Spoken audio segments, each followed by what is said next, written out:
Buongiorno a tutti carissimi amici. D'habitude, c'est vrai que quand j'ai un invité particulier, je le dis à l'avance sur Facebook. Alors, je vous le présente plus, c'est mon mari.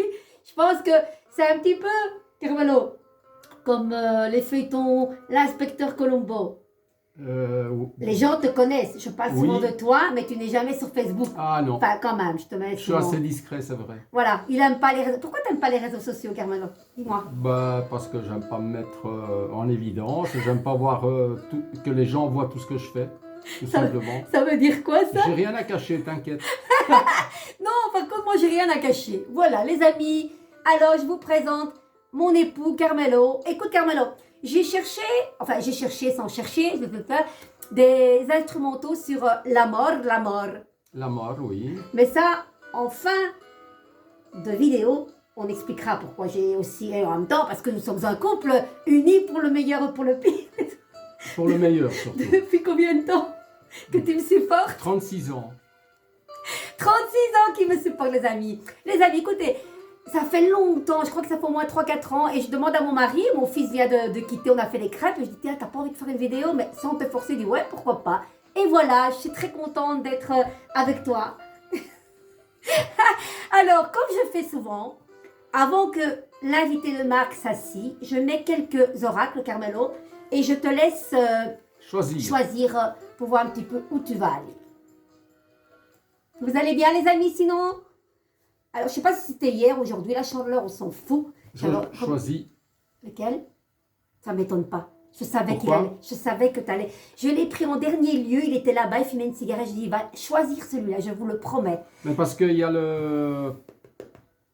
Comment il s'appelle, lui? Mais c'est pas lui, l'ermite. Non, je sais, mais il ressemble. Il ressemble à l'ermite. Oui, parce que la carte qui ressemble le plus à mon mari, c'est l'ermite.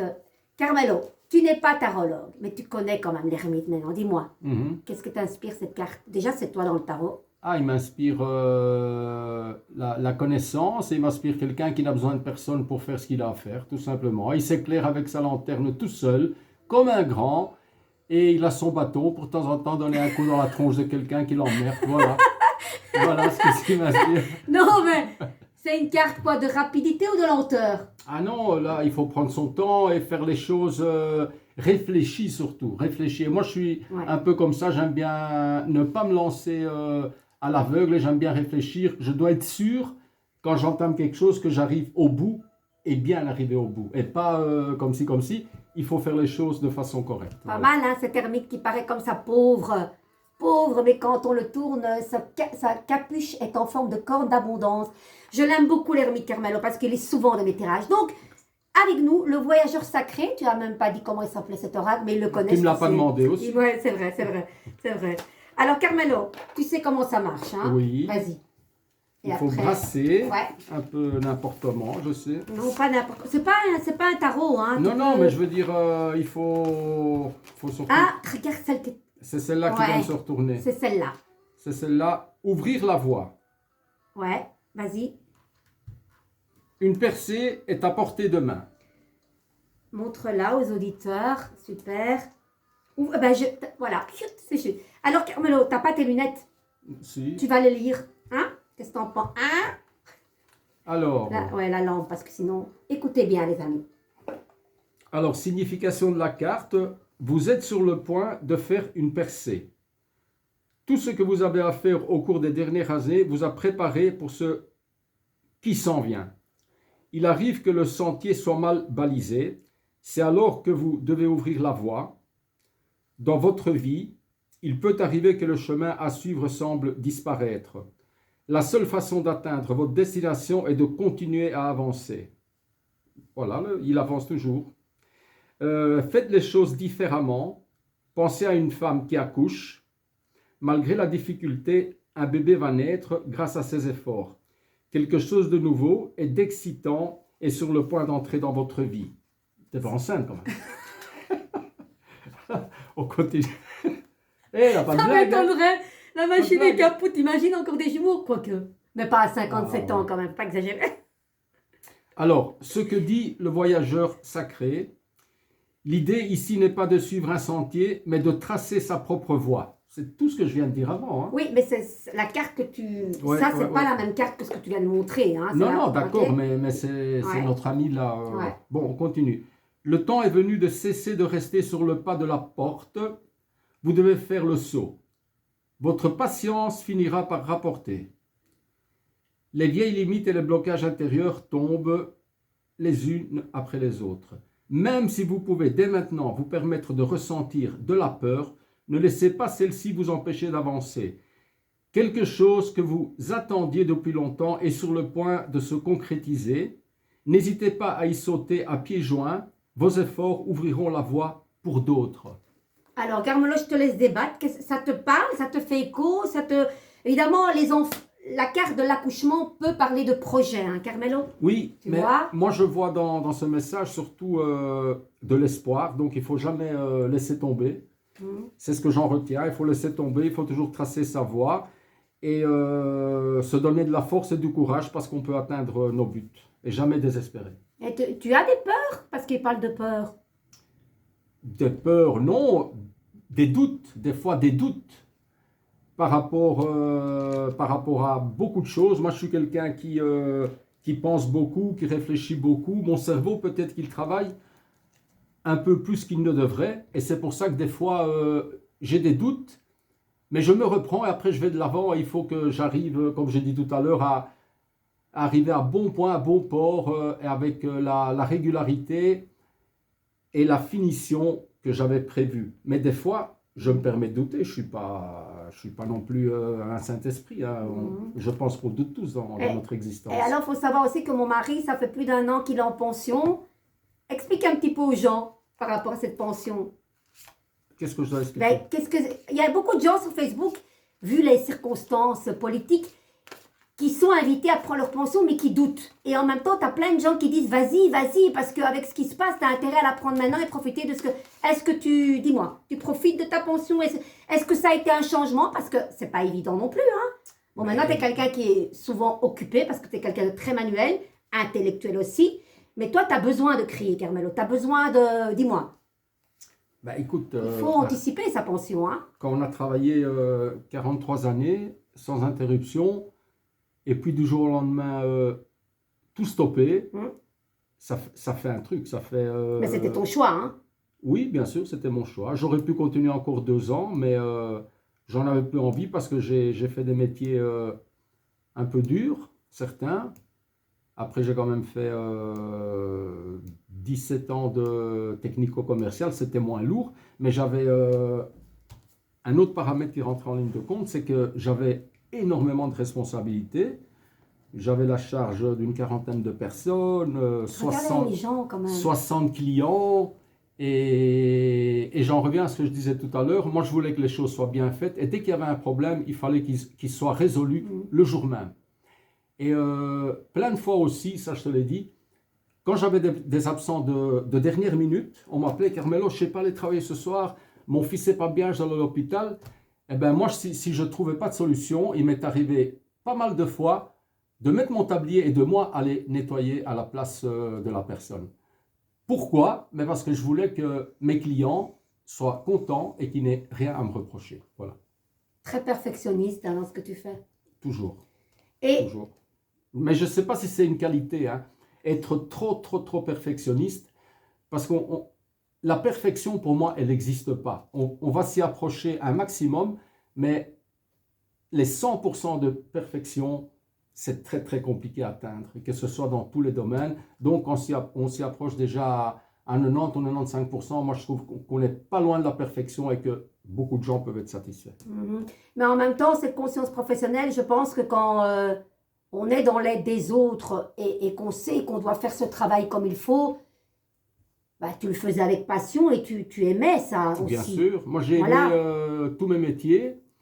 J'en ai fait 5-6. Et pour en revenir en 1981, donc mon premier boulot, j'avais 17 ans et demi. Et j'arrive dans une entreprise où on emballait du poisson frais et surgelé. Et moi, j'ai eu 3 jours de formation. Et je devais faire tourner 14 personnes. Je m'occupais de 2 machines avec 3 jours de formation. Je répète, c'est pas beaucoup du tout. Et quand je suis arrivé, il y avait une équipe, mais c'était deux clans, les Turcs et les Albanais. Donc, c'était chaud, hein, c'était chaud. Et moi, j'ai réussi, au fil du temps, à Harmoniser ça. harmoniser tout ça parce que j'étais responsable des machines et moi, je mélangeais ces gens. Je mettais Ayane, je mettais Farik, je mettais... Et puis le lendemain, je les mettais dans d'autres machines avec d'autres personnes. Et ils ont tout doucement Appris à se connaître. appris à se connaître et à se tolérer. Et à se tolérer aussi parce qu'au début, j'ai vu les premières semaines, l'ambiance n'était pas terrible. Ah, moi, je ne veux pas travailler avec celui-là. Celui-là, il ne sait pas travailler. Ah, celui-là, il ne faut rien de bon. Et moi, la production était de ma responsabilité. Je recevais un planning tous les matins du boss qui me disait, voilà, il faut autant de kilos de ci, autant de kilos de ça, il me faut une tonne de ça. Le camion part à 1 heure. Il faut savoir qu'on commençait à 6h moins quart le matin pour finir vers 2h. Donc on commençait très très tôt. Il n'y avait pas les moyens de transport encore à ces heures-là. Donc je quittais de chez moi à 5h du matin, à pied. Donc je partais de la chaussée de Ninove pour aller Place Sainte-Catherine. Place Sainte-Catherine, tous les jours à pied, aller et retour. Parce que j'aimais bien marcher au retour, il y avait des moyens de transport, mais je prenais quand même mes pas pour me porter à la maison. Et voilà, donc j'arrivais là, pluie, neige, vent, il fallait aller au boulot, j'avais des responsabilités.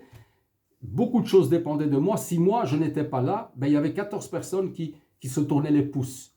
Et ça, j'aurais pas supporté, c'est impossible, c'est impossible. Et donc, dès mon plus jeune âge, j'ai appris à avoir des responsabilités. Et je pense que ça m'a servi pour tout le reste de ma carrière.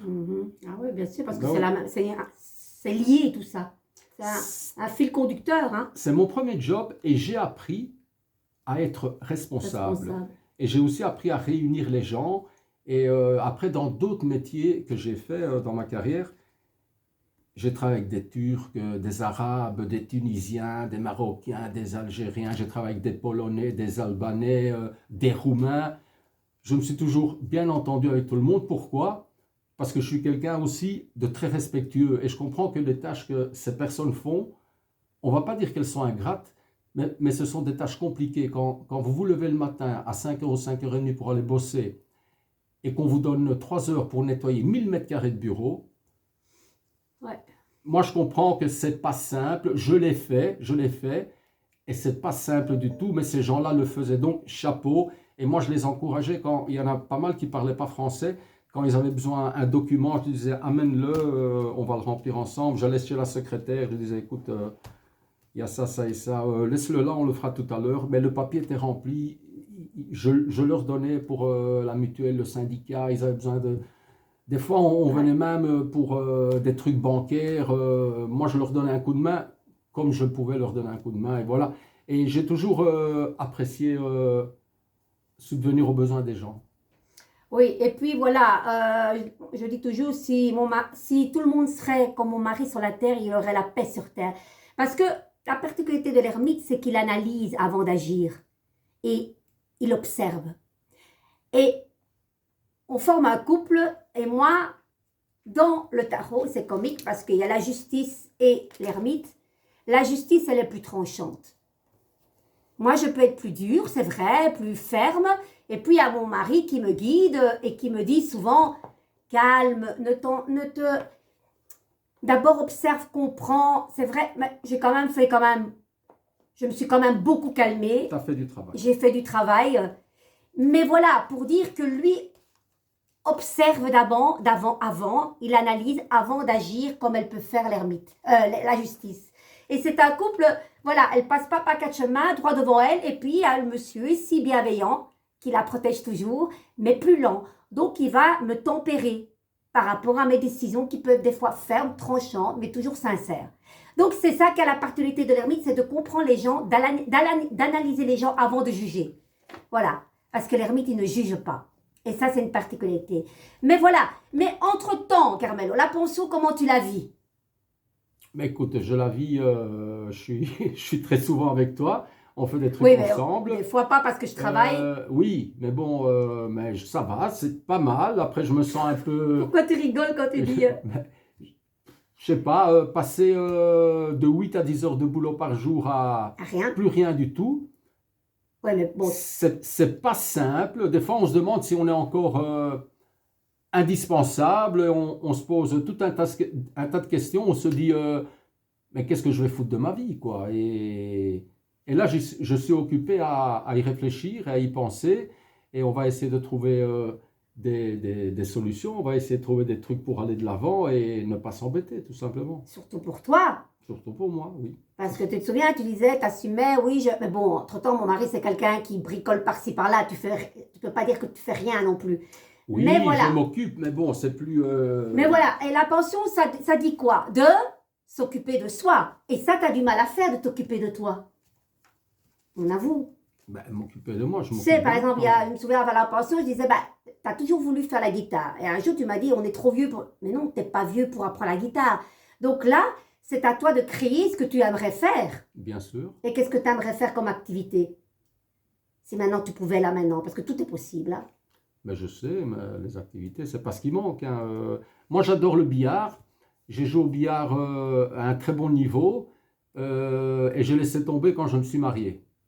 C'est pas moi qui te dis de laisser tomber. Hein. Non, non, non, mais à l'époque, je jouais aussi au mini-foot. Dans 3 clubs, je jouais au foot, au mini-foot. Je jouais encore dans un club de foot, plus le billard le vendredi. Donc, j'étais parti 4 fois par semaine. Et les matchs de billard, c'était 6 contre 6 joueurs contre 6 joueurs. Et des fois, on avait fini à 1h, 2h du matin. Et un jour, ma femme m'a dit, mais pourquoi tu t'es pas marié avec une boule? Je dis, pardon? Ben, tu joues au foot, tu joues au billard, marie-toi avec une boule. Et ça m'a fait réfléchir, j'ai dit, c'est de trop. C'est vraiment beaucoup. Et puis tout doucement, j'ai stoppé le foot, j'ai stoppé le billard. Le foot, j'ai stoppé bien plus longtemps. Parce que même en étant marié... Ton genou. Oui, j'ai stoppé il y a une quinzaine d'années que j'ai arrêté le foot. Mais jusqu'à 47-48 ans, j'ai joué au foot et j'aimais encore beaucoup ça. Mais après, bon, des petits problèmes de genoux ont fait que j'ai dû arrêter. Et voilà, après, c'est vrai que trouver un club de billard, ça m'enchanterait bien. Mais je ne sais plus s'il y a encore cette fédération à Bruxelles. Il faut te renseigner. Hein. Les 11 heures, ça s'appelait les 11 heures. Tu vas peut-être gagner des millions. Hein. À l'époque, mais à l'époque, tu as failli rentrer dans un truc où tu t'es bien payé, non? Non, il y a une équipe qui me proposait, je parle avant 1990, qui me proposait 5000 francs pour aller jouer un match tous les vendredis. C'est pas mal, hein? Mais c'était la moitié d'un salaire. Hein. Quand tu fais 4 semaines sur un mois, ça fait 20 000. On avait parlé de ça. Ouais. Ça fait un petit 20 000 francs. En 1990, 20 000 francs, c'était quand même les gens qui étaient nés à ce moment-là et qui utilisaient les francs belges. Ben 20 000 francs en 1990, c'était beaucoup d'argent. C'était l'équivalent aujourd'hui de peut-être de 1000 euros, facile. Ouais. C'était la moitié d'un salaire. Hein. Donc, action. Maintenant, on va bien préciser aux gens, on ne s'emmerde pas. Parce qu'en fait, ce qu'il y a, c'est moi qui suis plus occupée que toi pour le moment. Mais on ne sait pas s'emmerder avec toi, c'est impossible. Et puis, il ne faut pas oublier, Carmelo, bientôt, on aime chanter tous les deux. Oui. Qu'est-ce qui va se passer le 14 février? On va faire un petit concert. C'est pas mal, hein? C'est chouette, ça. Pour la Saint-Valentin, il y a déjà beaucoup de gens qui ont réservé. Et ça, on a beaucoup de chance de partager cette passion parce que pour les couples, ça, c'est vrai. Et ça nous occupe quand même pas mal. Et puis, ce qu'on a envie de faire bientôt aussi, c'est plus fréquemment, c'est d'aller chanter dans les homes ou dans les petites salles. Oui, c'est quelque chose qui nous plairait bien dans notre quartier parce qu'avant, on allait beaucoup trop loin. Et ça, c'était encore l'époque où tu travaillais, c'était trop de bordel. Hein.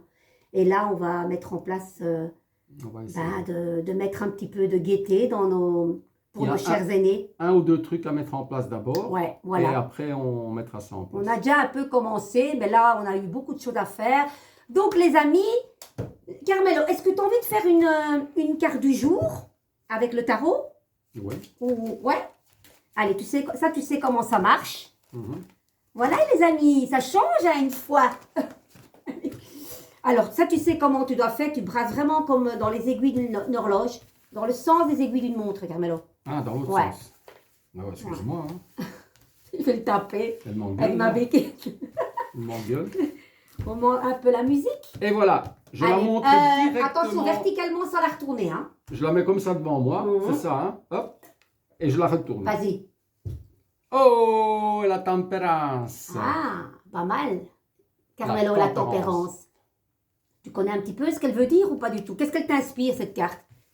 C'est de nouveau, est-ce une carte de rapidité ou de lenteur, Carmelo? La Quand tu la vois. tempérance, non, Voilà. non. Elle prend son temps. Et c'est la carte de l'équilibre. Hmm. Mais en même temps, Carmelo, ça te représente Dis-moi, pourquoi? l'ange terrestre. Mais l'ange terrestre, c'est chouette parce que tu ne l'as pas mis à l'envers, Carmelo. Ouais. Donc, ça ne veut pas dire que tu es déconcentré, que tu as un déséquilibre au niveau biologique ou hormonal, que sais-je. C'est pas que tu as de la patience, c'est que pour le moment, justement, tu parlais de ta pension, tu prends du recul, mais en même temps, tu te demandes, suis-je visible ou invisible? Ça, Parce- c'est la tempérance. Ouais, parce que pour le moment, quoi que tu fasses, tu as l'impression, dis-moi si je me trompe, d'être un peu transparent. Oui. Comme tu disais, faire quelque chose pour exister, parce que tu disais, le fait d'arrêter comme ça complètement, tu as l'impression de ne plus être utile. Mhm. Hein? C'est ça ton sentiment. C'est génial. Et c'est quand même dingue, cette tempérance, Carmelo. Hein? Si tu le dis, oui.